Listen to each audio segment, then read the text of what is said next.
গল্পের নাম শেষ ট্রেন। রাত তখন প্রায় 12টা।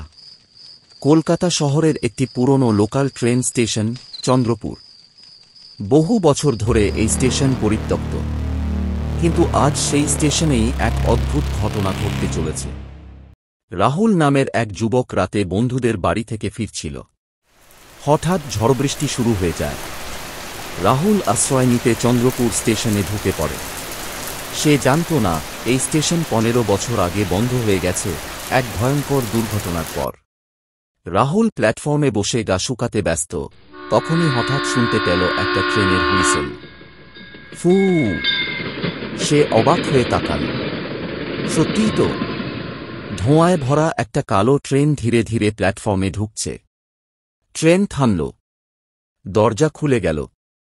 ভিতরে অন্ধকার, কিন্তু ছায়ামূর্তি কয়েকটি লোক বসে আছে, সবাই যেন তাকিয়ে আছে তার দিকেই।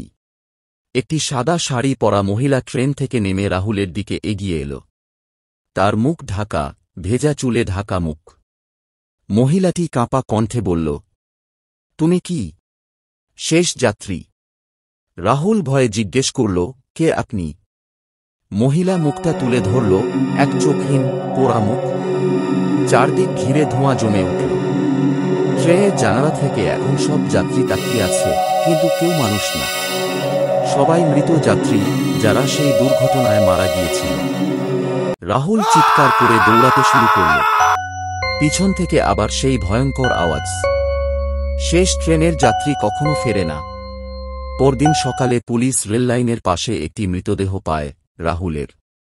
আর চন্দ্রপুর স্টেশন, সে তো বহু বছর আগেই বন্ধ হয়ে গেছে।